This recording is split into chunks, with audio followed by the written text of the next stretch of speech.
There's a detail about Viking daily life that rarely makes it into popular documentaries or classroom retellings. We hear about the raids, the longships, the sagas, but not the quiet ingenuity that let these people survive brutal northern winters long before insulation, stoves, or modern carpentry existed.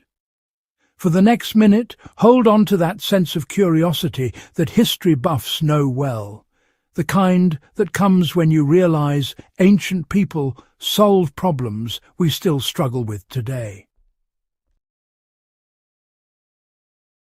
Viking homes often stayed warm even when the hearth fire burned low or went out entirely. Travellers and later chroniclers wrote about how comfortable some longhouses felt despite the icy climate.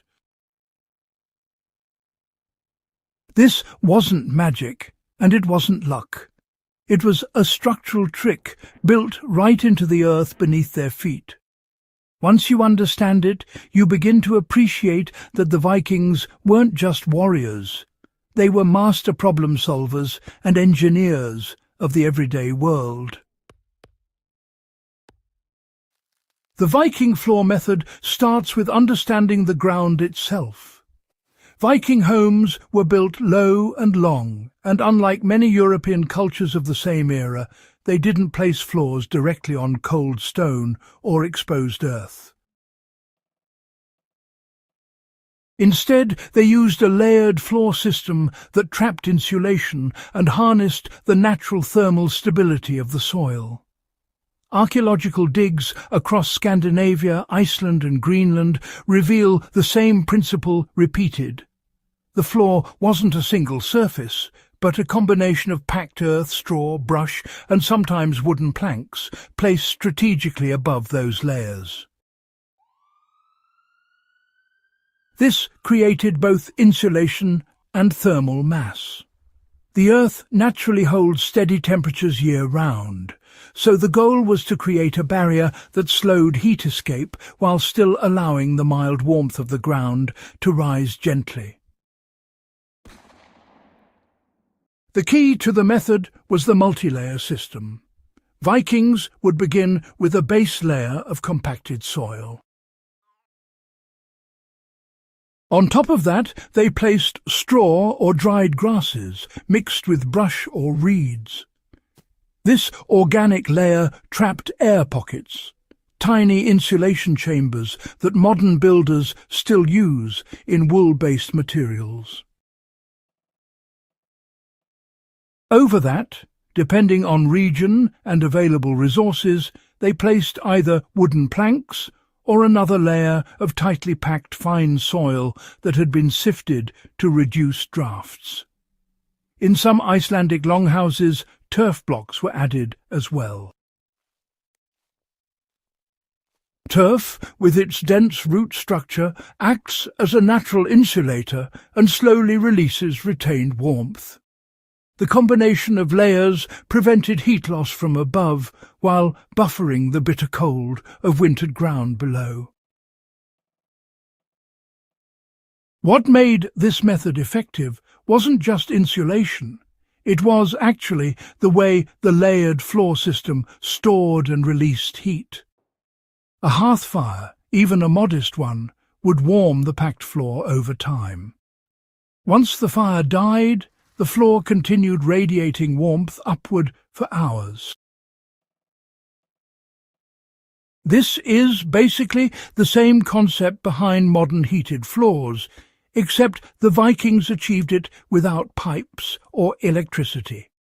The straw and brush trapped heat, the packed earth stored it, and the top layer radiated it back into the living space. It became a passive heating method that required no maintenance once built.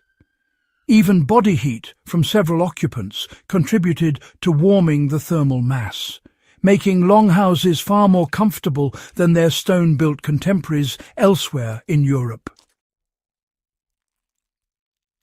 One of the biggest problems in cold climates is not just temperature, but, dampness. Cold, wet floors pull heat from the body much faster than dry ones.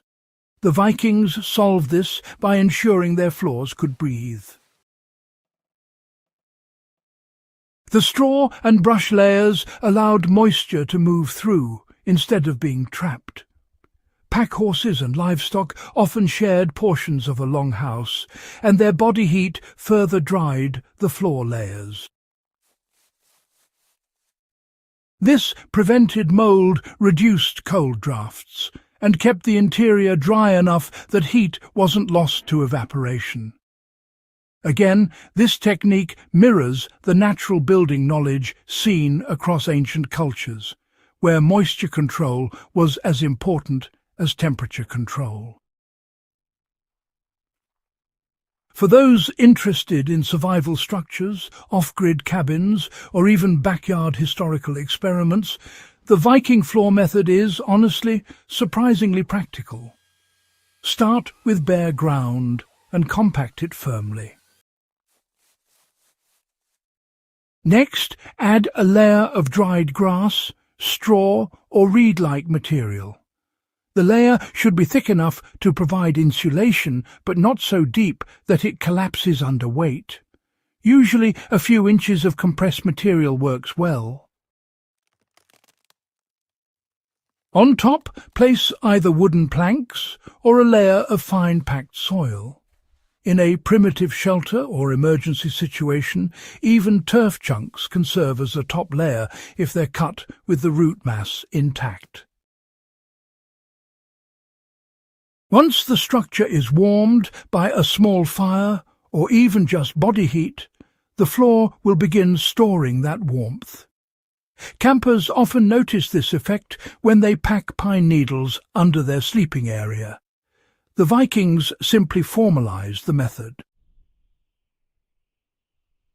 For those constructing an off-grid cabin in cold regions, a modern interpretation might include a tamped earth base, a layer of clean straw, and then reclaimed planks on top.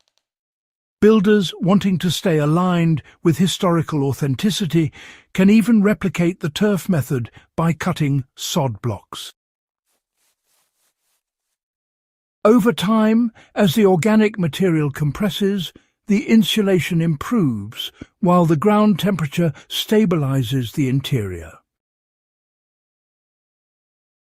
This technique works especially well in earthen floor workshops, root cellars, and small huts where traditional flooring is just too costly or, honestly, unnecessary.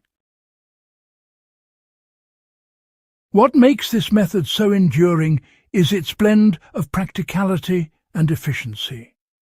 The Viking floor trick didn't rely on rare resources, expensive materials, or, complex design. It worked because it used what the land provided and because it made sense within the environmental challenges the Vikings faced. Their understanding of soil organic fibre and heat retention shows a level of environmental engineering that really deserves recognition alongside their shipbuilding skills.